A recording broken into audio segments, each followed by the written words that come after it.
1670년 한양 도성 북쪽 바람이 찬 초라한 촉에서 한 아이가 울었습니다. 기록은 많지 않지만 태어난 곳은 여경방 서학동 일대, 권문세가의 대문 그림자가 골목까지 들이우던 자리였습니다. 그녀의 아비 최효원은 벼슬이라 부르기 민망한 말단 관원에 지나지 않았고 해주 최씨라 해도 족보 끝자락에 이름을 겨우 얹은 집안이었습니다. 어미는 남양홍 씨의 결애였으나 생활만큼은 벼랑이었지. 문벌의 체면을 지키기 어려웠습니다. 겨울이면 부뚜막의 재가 오래 식지 못했고 여름에는 빈멍석이 햇빛에 바삭 마를 뿐이었습니다. 하루 세 끼가 사치이고 한 끼가 소원인 살림에서 갓난아이는 삶의 첫 울음으로 배고픔과 추위를 함께 배웠습니다. 조선의 신부는 태로서 새겨지는 문장과 같아 태어날 때의 등급이 평생의 길이 되곤 했습니다. 양반과 처마 아래선 사서삼경이 바람결에 넘겨졌고 그늘 밖 좁은 골목에선 물직의 소리가 날마다 울렸습니다.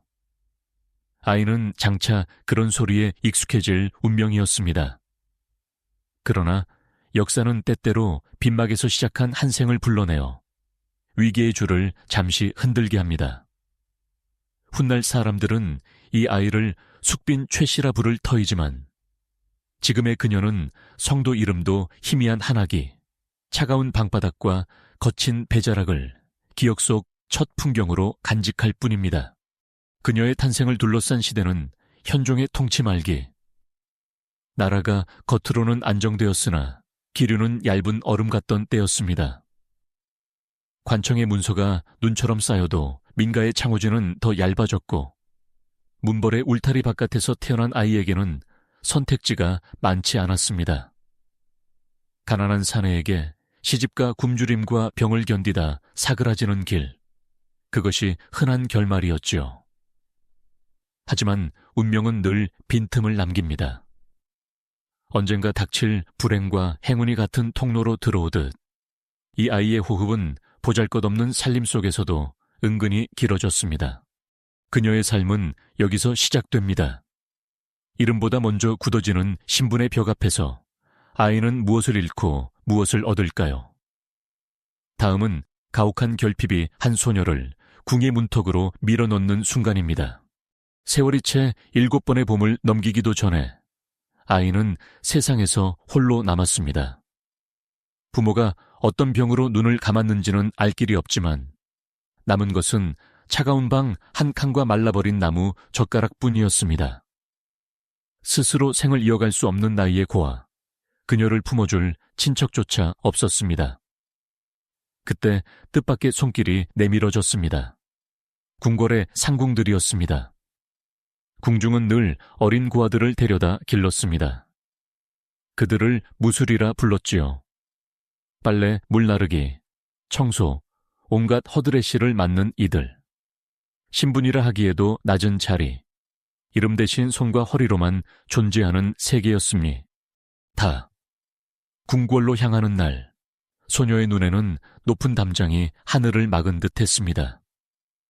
성문을 지나자 바람의 결조차 달랐고 햇살은 담장 안쪽으로 좀처럼 스며들지 않았습니다.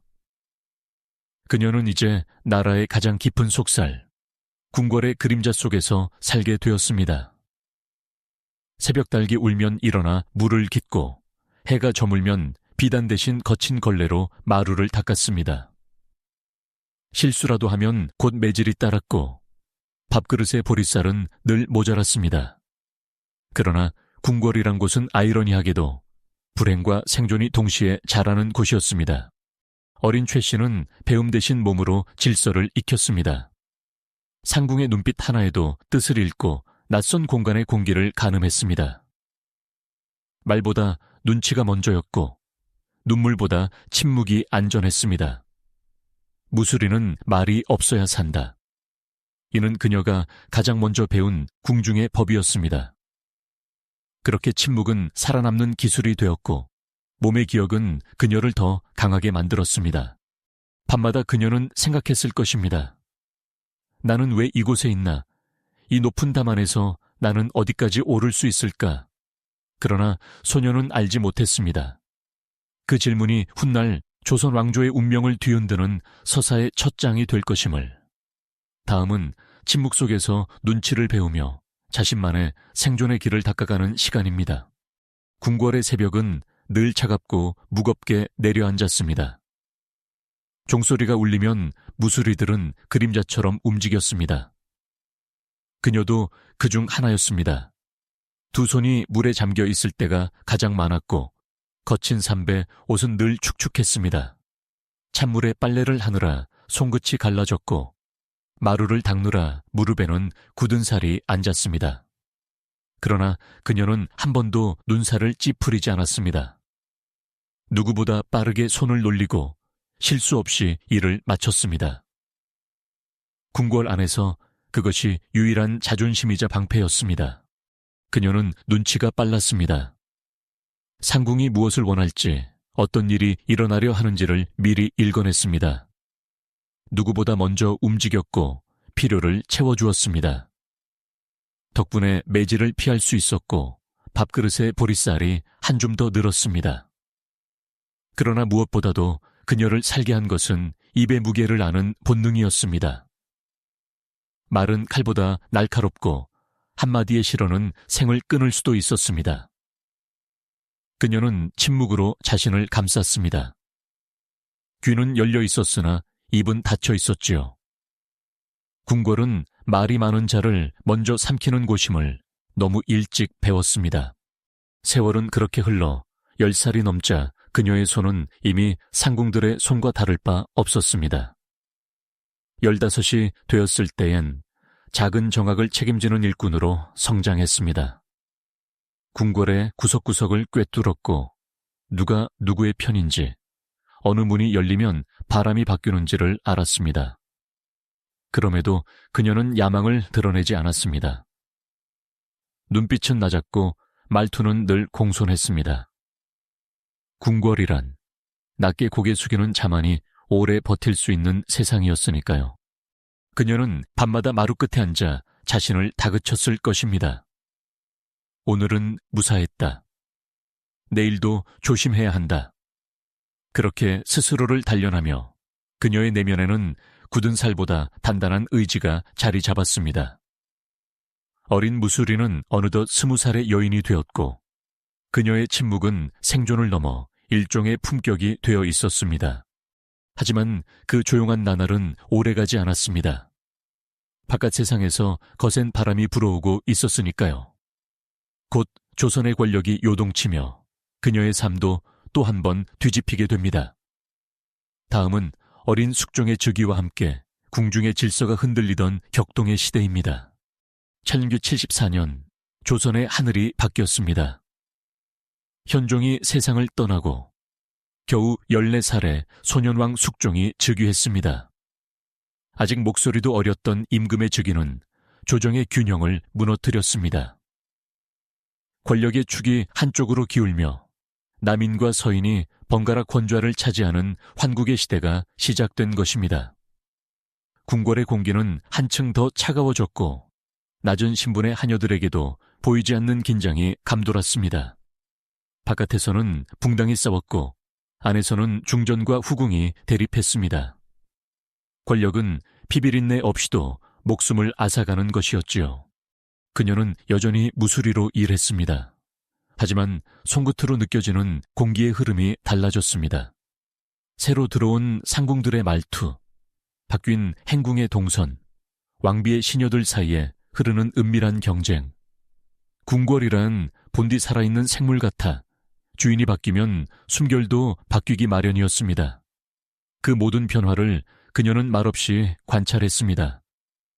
누군가의 실수는 곧 다른 이의 기회가 된다는 사실을 알았기 때문입니다. 그 무렵 새로운 인연이 다가왔습니다. 명성왕후의 뒤를 이은 인현왕후 민씨가 간택되어 입궁하게 된 것입니다. 그때 그녀는 인현왕후를 모시는 무수리로 선발되었습니다. 이유는 분명치 않습니다.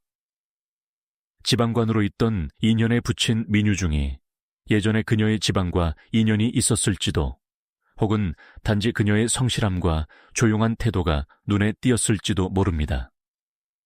하지만 그 순간 그녀의 운명은 조용히 방향을 틀었습니다. 왕비를 모시는 자리는 곧 임금 곁을 스칠 수 있는 자리였으니까요. 인현 왕후는 단정하고 신중한 여인이었습니다. 그녀는 최 씨의 침착함과 성실함을 높이 사며 가까이 두었습니다. 어린 무술이었던 최 씨는 왕비의 옆에서 궁중 예법을 더 깊이 배웠고 말보다 태도로 신임을 얻었습니다. 그러나 권력의 중심에 가까워질수록 그림자도 짙어집니다. 환국의 소용돌이는 점점 더 빠르게 돌고 있었고 인현 왕후의 운명 또한 서서히 금이 가기 시작했습니다. 조선의 권력은 언제나 칼끝이 아닌 혀끝에서 무너졌습니다. 그리고 그 파편은 늘 약한 자들에게 떨어졌지요. 곧 그녀의 곁에서도 운명의 금이 소리 없이 퍼지기 시작합니다.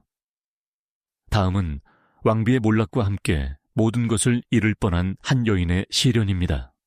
1911년 인현 왕후 민씨가 중전으로 간택되며 궁궐의 질서는 다시 한번 재편되었습니다. 무술이 최 씨는 그 행렬에 섞여 왕비를 모시는 시녀로 선발되었습니다. 기록에는 선발 이유가 명확히 남아있지 않습니다. 하지만 조용하고 침착했던 그녀의 성품이 상궁들의 눈에 들었을지도 모릅니다. 혹은 인현 왕후에 붙인 민유중이 지방관으로 있을 때 잠시 스쳐간 인연이 있었을 수도 있지요. 어찌 되었든 그녀는 이제 임금에 가까운 생활공간을 드나드는 인물이 되었습니다. 궁궐의 중심은 그만큼 눈부시고 동시에 칼날 같았습니다. 인현 왕후는 명석하고 온화한 여인이었습니다. 그녀는 신하들의 칭송을 받았지만 왕의 사랑은 늘 권력의 무게에 눌려 있었습니다. 최 씨는 그런 왕비의 곁에서 묵묵히 섬겼습니다. 말보다 행동이, 아첨보다 정성이 먼저였습니다.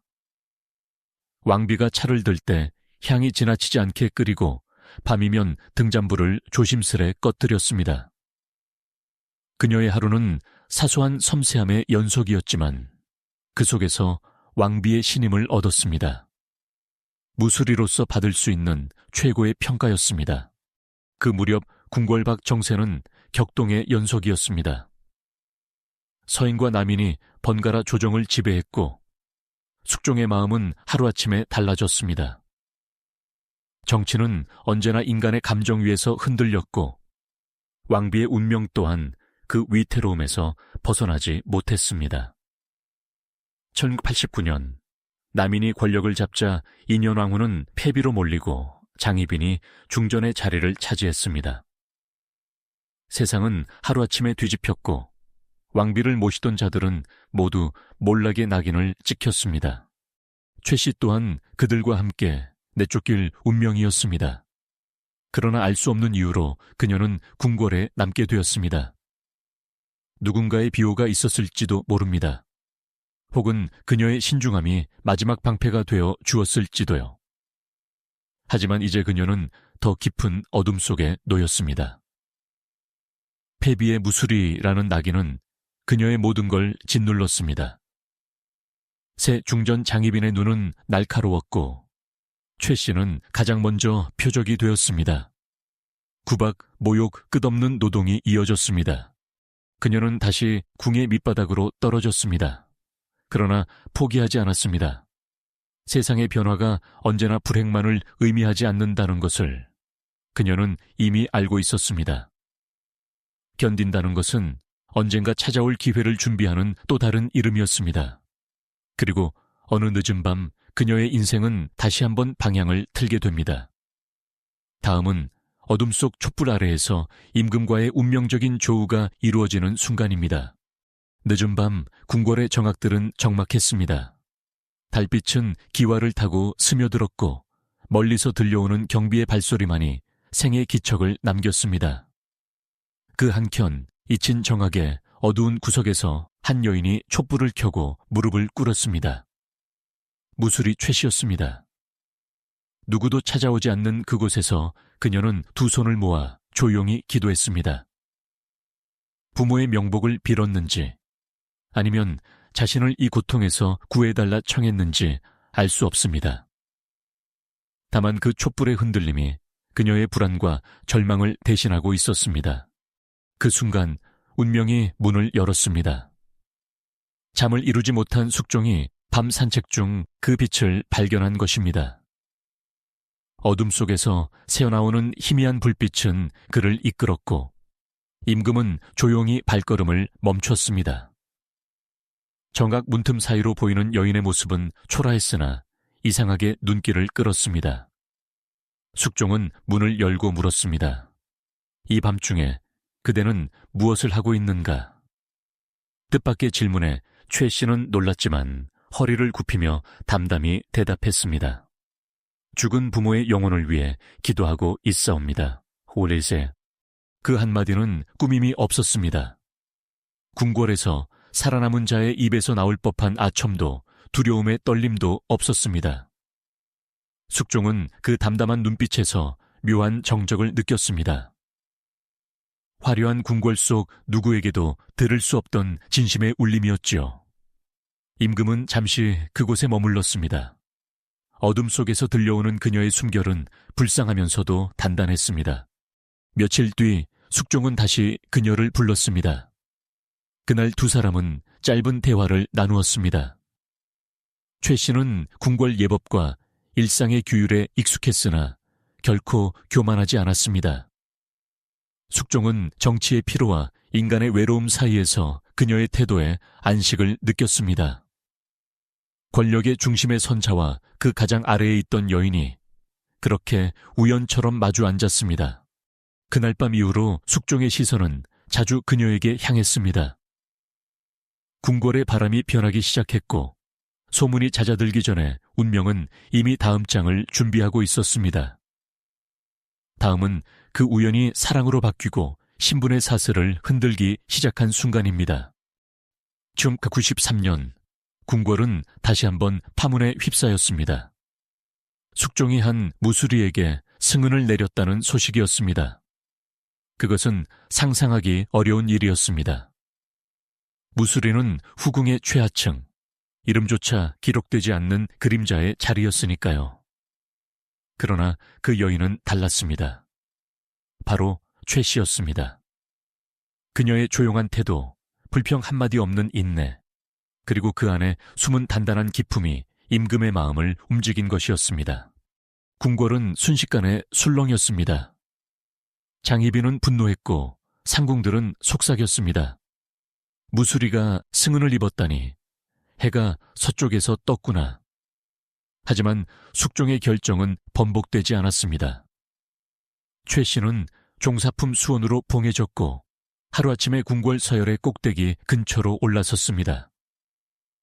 조선의 신분제 속에서 이런 일은 전례가 없었습니다. 신분이란 단단한 벽돌로 쌓인 성이었는데 그녀는 그 성의 틈을 찾아내어 스스로 걸어 들어간 셈이었습니다. 그리고 얼마 지나지 않아 그녀는 임신했습니다. 왕의 아이, 그것도 아들을 품었다는 소식은 궁궐을 뒤흔들었습니다. 숙종은 크게 기뻐했습니다. 그러나 그 기쁨은 오래가지 않았습니다. 첫 아들 영수가 세상에 나온 지 2달 만에 숨을 거둔 것입니다. 그녀는 통곡했습니다.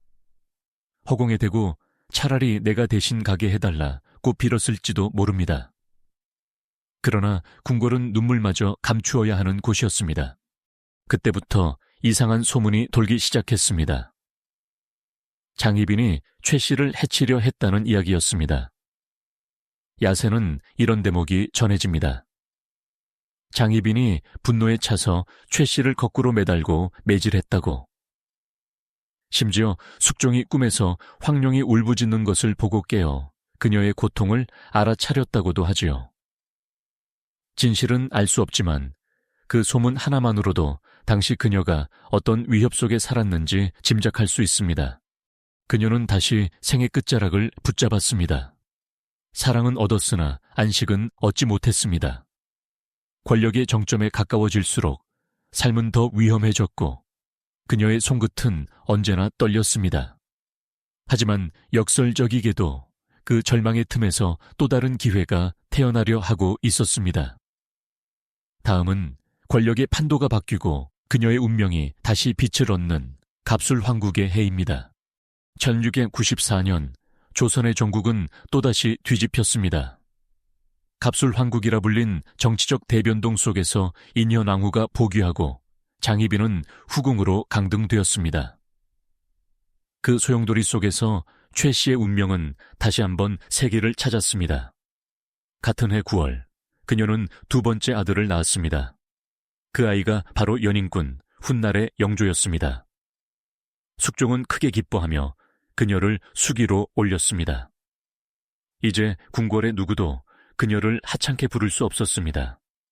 그러나 그 기쁨 이면에는 여전히 긴장과 두려움이 함께했습니다. 궁궐의 영광은 언제나 누군가의 몰락 위에 서 있기 때문이었습니다. 숙종은 아들을 보며 말했다고 전해집니다. 에미를 닮았으니 몸이 튼튼하겠구나.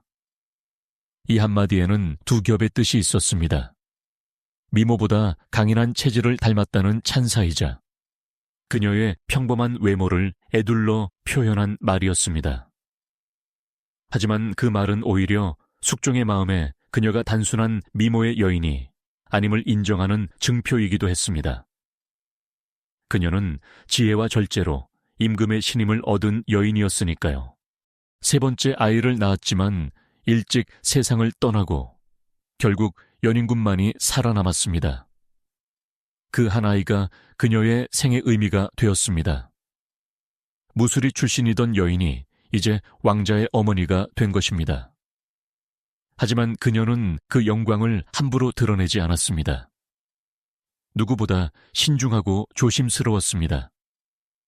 궁궐의 벽은 얇고 말은 멀리 퍼지는 법이었으니까요. 그녀는 조용히 세상의 움직임을 관찰했습니다. 남인과 서인이 서로를 몰아내는 환국의 파도 속에서 그녀는 어느 쪽이 오래 갈지 판단했습니다. 그리고 결심했습니다. 장희빈이 의지하던 남인이 아닌 서인과 손을 잡기로. 그것은 단순한 선택이 아니라 생존의 본능이었습니다. 권력이 바뀌면 목숨도 흔들리는 궁궐에서 그녀는 처음으로 자신의 정치적 판단을 내린 것입니다. 이제 그녀는 단순한 후궁이 아니었습니다. 숙종의 마음을 얻은 여인이자 시대의 흐름을 읽는 조용한 전략가로 변해가고 있었습니다. 다음은 그가 서인들과 손을 잡고 역사의 방향을 바꿔놓는 베개밀고 사건의 순간입니다. 그녀는 어느새 궁궐의 미세한 공기 흐름을 읽는 여인이 되어 있었습니다. 오래전 빨래하던 손은 이제 비단 이불의 주름을 정돈하고 허들의 실 대신 임금의 안색을 살피는 손이 되었습니다. 그러나 세월이 지나도 마음의 긴장은 풀리지 않았습니다. 숙종의 총애가 깊어질수록 질시와 음모도 자라났기 때문입니다. 특히 장희빈의 세력은 여전히 강했고 그 그림자는 궁궐 곳곳에 드리워져 있었습니다. 그녀는 매일 밤 기도했습니다. 자신과 아이, 그리고 임금의 평안을 위해서였습니다. 그러나 그 평온은 오래 가지 않았습니다. 1994년 남인들이 영모를 꾀하고 있다는 비밀스러운 소문이 돌았습니다. 숙종의 곁에는 여전히 장희빈의 잔당들이 있었고 조정은 다시 불안에 빠졌습니다. 그때 최 씨는 결단을 내렸습니다. 서인, 특히 노론과 연대하기로 한 것입니다. 무술이 출신의 여인이 권력의 무게를 계산할 줄 안다는 것 자체가 이례적인 일이었습니다. 하지만 그녀는 이미 생존의 법을 넘어 읽는 자가 되어 있었습니다. 그날 밤 그녀는 숙종의 곁으로 향했습니다. 기록에 따르면 그녀는 눈물로 호소했습니다. 전하, 남인들이 불순한 꿈을 꾸고 있사옵니다. 전하를 해치려 하고 있사옵니다. 숙종은 그 말을 듣고 크게 놀랐습니다. 평소 온순하고 조심스러웠던 그녀가 이런 말을 한다는 것 자체가 신호였기 때문입니다. 숙종은 즉시 조사 명령을 내렸고 실제로 남인들의 음모가 드러나자 환국의 바람은 순식간에 방향을 바꿨습니다. 이 사건은 후대에 베개 밀고 사건으로 전해졌습니다. 그녀가 남인들의 음모를 고발한 그 순간 조선의 권력 지도는 바뀌었습니다. 남인은 몰락했고 서인이 부활했습니다. 인현왕후가 복위하고 장희빈은 다시 후궁으로 내려갔습니다. 최 씨의 한마디는 조선 정치의 판도를 바꾼 것입니다. 그녀는 이제 단순한 생존자가 아니었습니다. 자신과 아들의 미래를 지키기 위해 권력의 물줄기를 움직인 인물이었습니다. 그러나 권력은 늘 새로운 원한을 낳는 법. 장희빈의 분노는 꺼지지 않았고 다시 한번 그녀를 향해 불길처럼 번져갔습니다. 다음은 그 증오가 마지막 폭발로 이어지는 장희빈의 최후입니다. 71년 궁궐은 또 한 번 침묵을 삼켰습니다. 인현왕후가 병으로 세상을 떠나자 그 죽음을 둘러싼 불길한 소문이 번졌습니다. 누군가 중전을 저주했다는 이야기였습니다. 곧 장희빈의 이름이 입에 오르내렸습니다. 그리고 그 고발의 중심에 숙의 최 씨가 있었습니다. 그녀는 담담히 그러나 단호하게 진술했습니다. 신이 보았사옵니다. 장 씨가 취선당 서쪽에 신당을 차려 부적을 태우며 중전을 저주하는 것을 보았사옵니다. 숙종은 진노했습니다. 그 한마디로 장희빈의 운명은 끝이 났습니다. 그녀의 증언이 진실이었는지는 지금도 알 수 없습니다. 그러나 확실한 것은 그것이 그녀에게 새로운 길을 열어주었다는 사실이었습니다. 장희빈은 사약을 받고 죽었고 궁궐의 공기는 순식간에 바뀌었습니다. 이제 더 이상 그녀를 위협할 자는 없었습니다. 숙종의 마음속에서 그녀의 존재는 단순한 후궁을 넘어선 위치에 놓이게 되었습니다. 숙빈 최 씨, 그 이름이 처음으로 궁중에 뚜렷이 새겨진 순간이었습니다. 하지만 권력의 꼭대기에도 평안은 없었습니다. 그녀는 여전히 겸손했습니다. 숙종 앞에서는 언제나 눈을 내리깔고 감히 웃음을 크게 짓지 않았습니다. 자신의 신분이 어디서 시작되었는지를 잊지 않았기 때문입니다. 궁궐 사람들은 그런 그녀를 두고 말했습니다. 숙빈은 늘 조심한다. 말이 적고 감정이 없다. 그러나 그것이 바로 그녀의 방패였습니다. 세월이 흘러도 사람들의 입은 멈추지 않았습니다. 무수리 주제에 숙종의 총애를 받는다. 아들의 어미가 되었으니 이제 오만해질 것이다. 그녀는 그런 소리를 들을 때마다 고개를 숙였습니다. 그것이 자신과 아들을 지키는 유일한 길임을 알았기 때문입니다. 그녀의 신중함은 아들에게도 전해졌습니다. 연인군은 어려서부터 말을 아꼈고 매사에 조심스러웠습니다. 세상은 그를 서자의 아들이라 불렀고 그의 어머니를 무수리 출신이라 조롱했습니다. 그 말들은 모자 모두에게 깊은 상처가 되었습니다. 그러나 그 고통은 두 사람을 더욱 단단하게 만들었습니다. 장희빈의 최후로 숙빈 최 씨는 마침내 궁중에 절대적인 안정을 얻었습니다. 그러나 그 안정은 언제나 얇은 얼음 위의 고요였습니다. 이제 그녀는 모성이라는 또 다른 시련의 문턱으로 나아가게 됩니다. 다음은 왕자의 어머니로서 감당해야 했던 고독과 상처, 그리고 거친 손의 기억입니다. 세월이 흘러 그녀는 더 이상 젊은 후궁이 아니었습니다. 숙빈 최 씨, 임금의 총애를 받은 여인이자 왕자의 어머니로 불리던 그녀의 손은 여전히 거칠었습니다.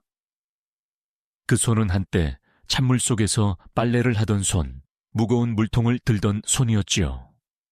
하지만 세월이 흘러 후궁의 비단옷을 입게 되었어도 그 손끝에 굳은 살은 사라지지 않았습니다. 그녀는 그 손을 늘 소매 속에 감추곤 했습니다. 자신이 어디서 왔는지를 잊지 못했기 때문입니다. 숙종의 총애는 여전했으나 세상은 그녀를 쉽게 받아들이지 않았습니다. 무수리가 왕자의 어미가 되었단 말인가? 사람들은 뒤에서 속삭였습니다. 연인군이 자라면서 이 소문은 더욱 날카로워졌습니다. 그가 아무리 총명하고 의젓해도 어머니의 출신은 그림자처럼 그를 따라다녔습니다. 왕족의 잔치에서도 시선은 늘 한 곳에 머물렀습니다. 저 아이의 어미는 무술이었다. 그 말 한마디가 어린 왕자의 마음을 찔렀습니다. 영조로 자라날 소녀는 어머니를 사랑했지만 동시에 그 출신을 부끄러워했습니다. 어머니 역시 그 마음을 알고 있었습니다. 그래서 더 조심했습니다. 임금의 총애를 입었지만 감히 나서지 않았습니다. 언제나 조용했고 언제나 한 발 물러나 있었습니다. 그녀는 자신이 드러나면 아들이 다칠 수 있음을 본능적으로 알고 있었습니다. 1704년 연인군이 혼인을 하던 날의 일화가 그것을 잘 보여줍니다. 신하들이 말했습니다. 왕자에게 별궁을 내릴 필요가 없습니다. 어머니 숙빈과 함께 지내면 되지 않겠습니까? 숙종은 노여워하며 별도의 궁을 지어주었지만 최 씨는 그 말을 잊지 못했습니다. 그녀는 자신이 아들의 짐이 되고 있음을 느꼈고 마음속 깊은 곳에서부터 서늘한 고독이 스며들었습니다.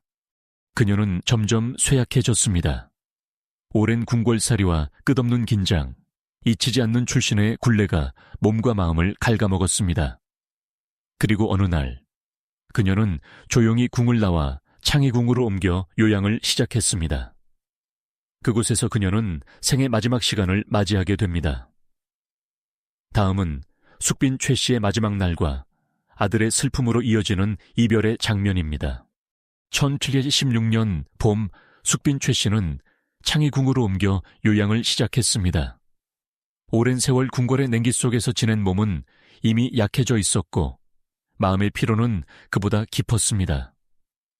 그녀의 나이 46, 젊지 않은 나이에 이르러서야 비로소 바람이 스며드는 창문 앞에 앉아 햇살을 맞을 수 있었습니다. 그러나 그 햇살조차 짧았습니다.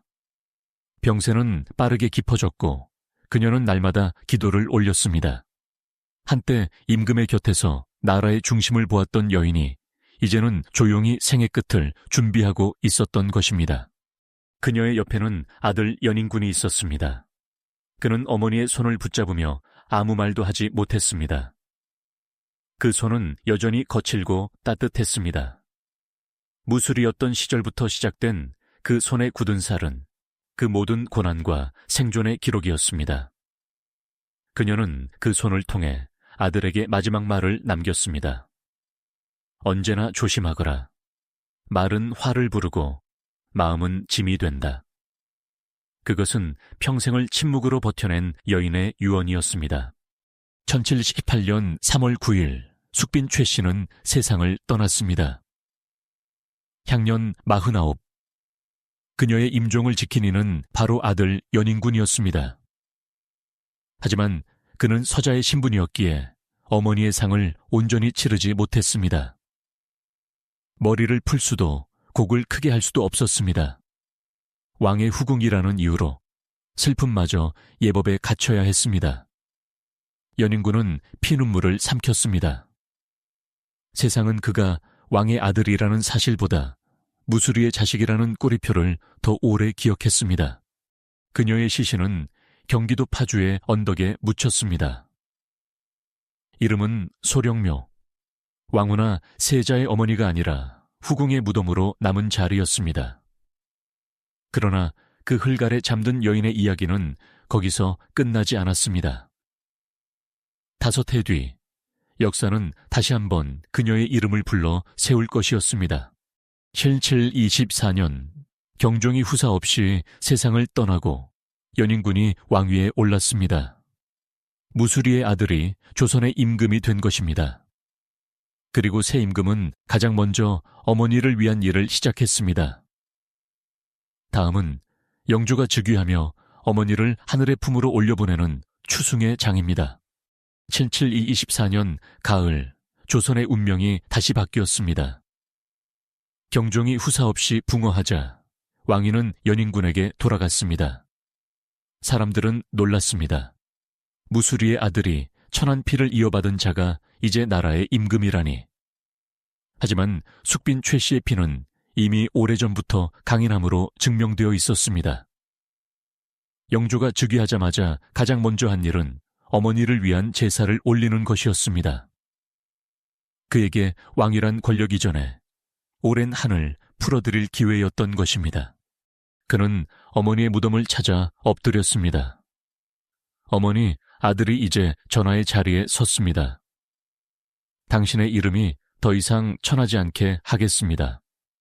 그렇게 영조는 소령묘를 숙빈묘로 고쳤습니다. 다음 해에는 신도비를 세웠고 1744년에는 사당을 육상묘라 이름하였으며 1753년에는 육상궁으로 승격시켰습니다. 왕의 어머니가 왕으로 추존되지 않은 차에 이토록 높게 이어받은 일은 조선 역사상 유례가 없었습니다. 그의 효심은 재위 52년 내내 이어졌습니다. 영조는 육상궁을 200번 넘게 찾아가 제를 올렸습니다. 비석에는 이런 글이 새겨졌습니다. 붓을 잡으려 하나 눈물과 콧물이 얼굴을 덮는다. 옛날을 생각하니 애틋함이 배가 된다. 그는 어머니가 생전에 말하던 것을 기억했습니다. 누비는 손이 가장 힘들다. 그래서 평생 누비옷을 입지 않았고 제사 때마다 찬물로 몸을 정결히 씻었습니다. 어머니가 겪은 고단함을 몸으로 기억하고자 했던 것입니다. 그러나 그 효심 뒤에는 평생의 상처가 숨어 있었습니다. 세상은 그를 여전히 무수리의 아들이라 불렀습니다. 심지어 영조는 숙종의 친아들이 아니다라는 악성 소문까지 돌았습니다. 어머니의 신분이 그토록 낮았기에 왕의 피를 부정하려는 자들이 생긴 것이었습니다.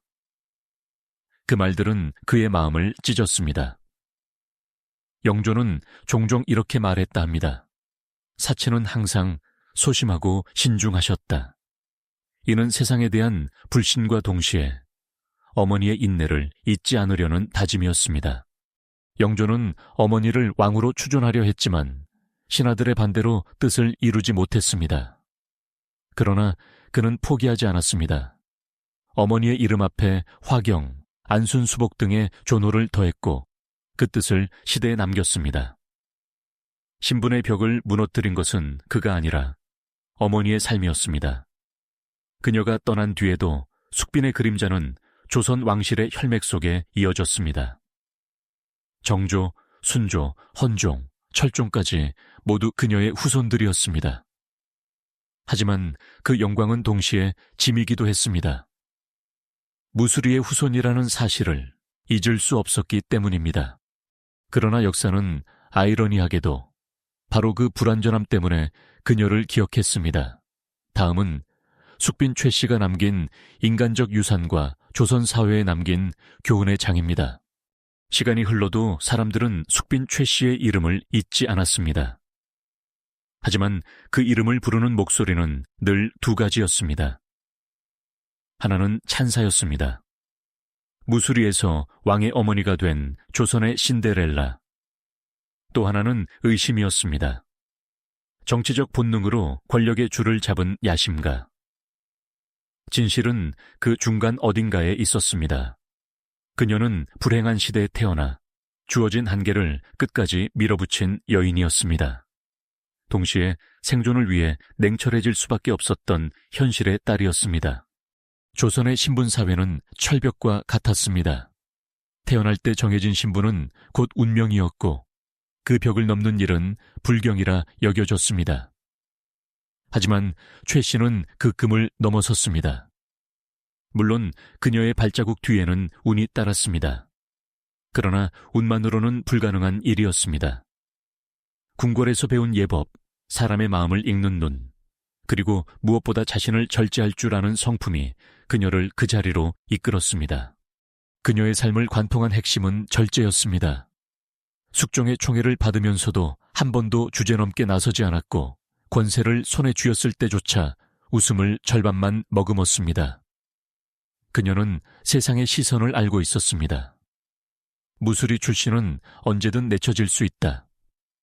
그 두려움이 그녀를 겸손하게, 그러나 단단하게 만들었습니다. 그녀의 아들 영조는 어머니에게서 그 절제와 인내를 물려받았습니다. 검소하고 근면한 군주로 그는 백성을 위한 개혁을 추진했습니다. 균역법, 금주령, 탕평정치. 그 모든 제도 뒤에는 백성의 고통을 알던 어머니의 기억이 스며 있었습니다. 무수리의 아들이 만든 개혁은 결국 무수리의 삶에서 비롯된 것이었습니다. 숙빈 최 씨의 이야기는 완벽한 성공담이 아닙니다. 신분의 사슬을 끊었으나 그 그림자를 완전히 지우지 못했습니다. 그러나 그녀의 인생은 조선 사회가 품고 있던 모순과 가능성을 동시에 비추는 거울이 되었습니다. 한 여인의 생이 신분제를 흔들고 한 어머니의 눈물이 한 왕조의 인간미를 일깨운 셈입니다. 서울 종로의 육상궁에는 지금도 그녀의 위패가 모셔져 있고 파주의 소령권 언덕에는 그녀의 무덤이 남아 있습니다.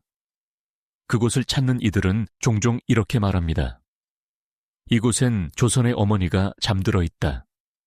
천안 무수리로 태어나 조선의 역사를 바꾼 여인 숙빈 최 씨. 그녀의 손은 거칠었으나 그 손이 이룬 역사는 부드럽고도 길었습니다.